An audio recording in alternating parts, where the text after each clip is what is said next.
well done.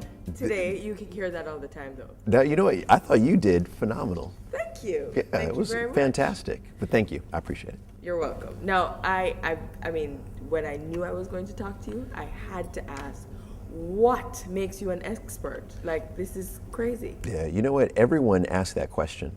There are a couple ways to answer it. You could go more of the scientific route. Malcolm Gladwell had Blink, and he wrote about experts or people who acquire 10,000 hours worth of something. What's interesting is I've acquired 10,000 hours worth of professional matchmaking now. You can look at it from an academic standpoint. So I've gone back to school now. I'm getting a PhD in social psychology. You can look at it from just a sheer anecdotal standpoint. So, you know, I've brokered now 12 marriages. I have now. Did you say brokered Yes, 12 marriages? Yes. My firm has been responsible for 12 marriages. And we are the fastest growing matchmaking company in the world.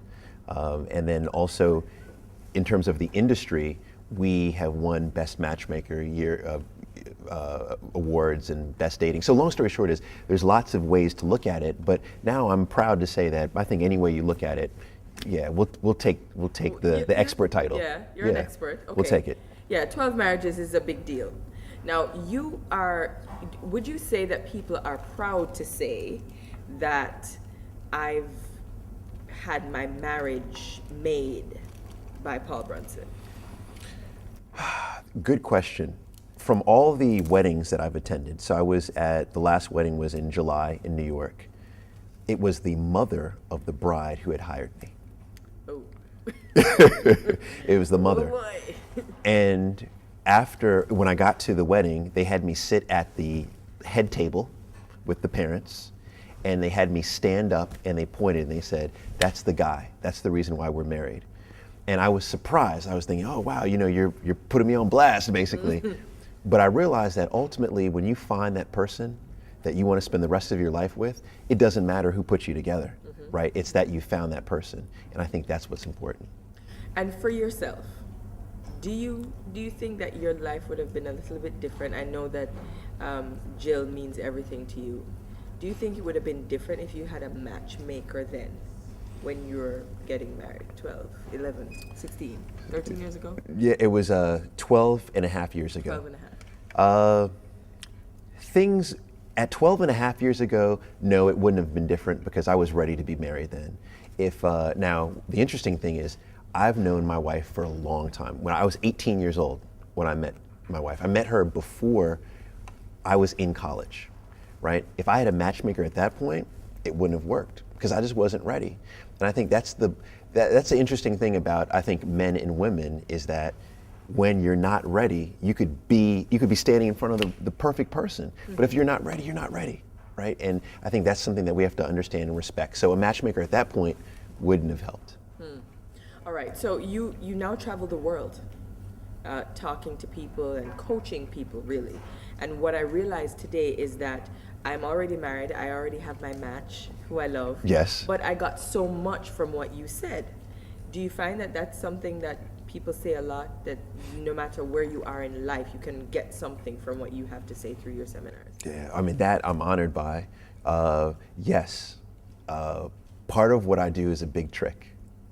And what I mean by a big trick is that, come to this night event and there's gonna be alcohol and there's gonna be dancing and, oh, what else is gonna be there? I don't know, just come, right? And the whole idea is to get people into a room and then try to inform but entertain, inform and entertain.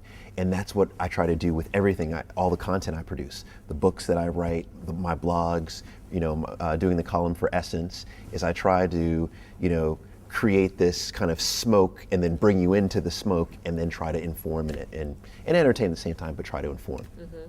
And it's working. Right now it's working. Yeah, you keep saying, get them another drink, alcohol, yeah. The red wine worked for me, I have to say.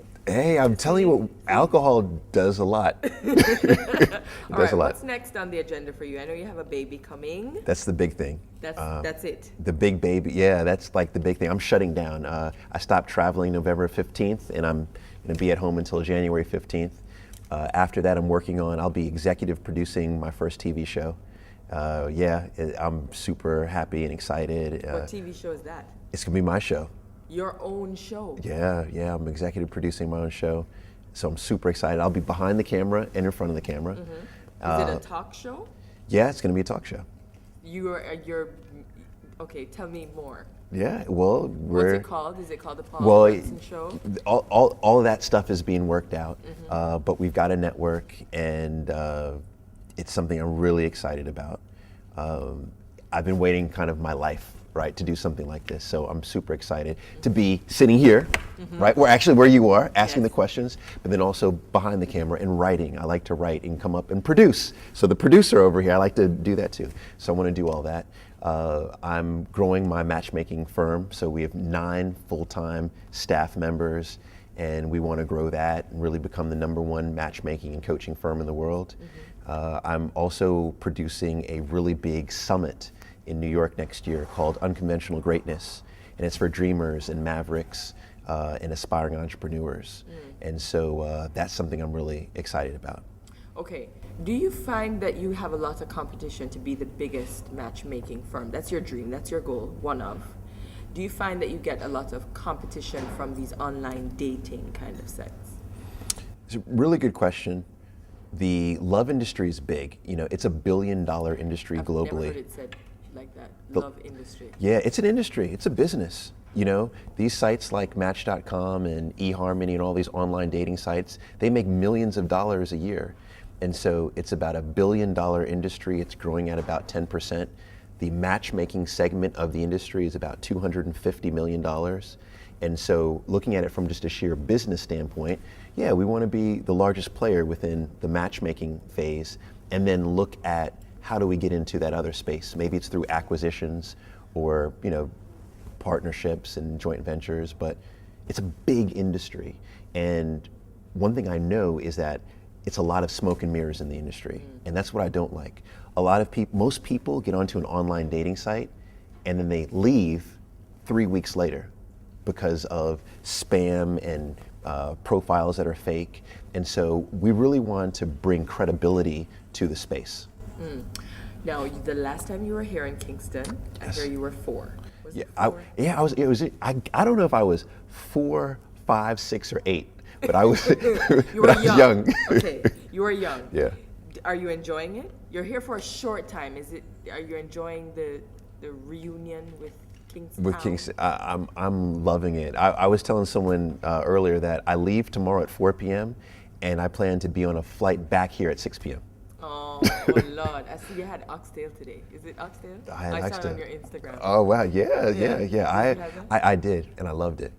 I will say this, I have to say this, because mom, I gotta say this, is that your oxtail is much better, okay? But it was really good. It was good. Yeah, Spanish but mom Court. is, yes, Spanish Court is incredible hotel. I can imagine. So you'll be back here, obviously, because we can't let you go. We don't do that well as Jamaicans. You know that. Yes. Once we grab, we hold. Hold tight. Yeah. So right? what do you think you think that you'll have more to say next time on the relationship front? You think that you made a match, maybe? You know, you might have some testimony. I like them. I like the match, the bonding. Yeah, it was good. It was.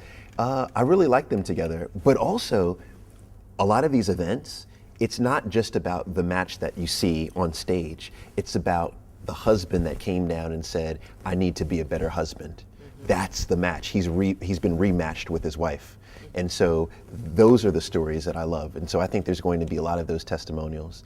Next time, I want to come back. We'll do it bigger and better. And definitely, I mean, I'll have more stories and more songs for us to dance to. So yes.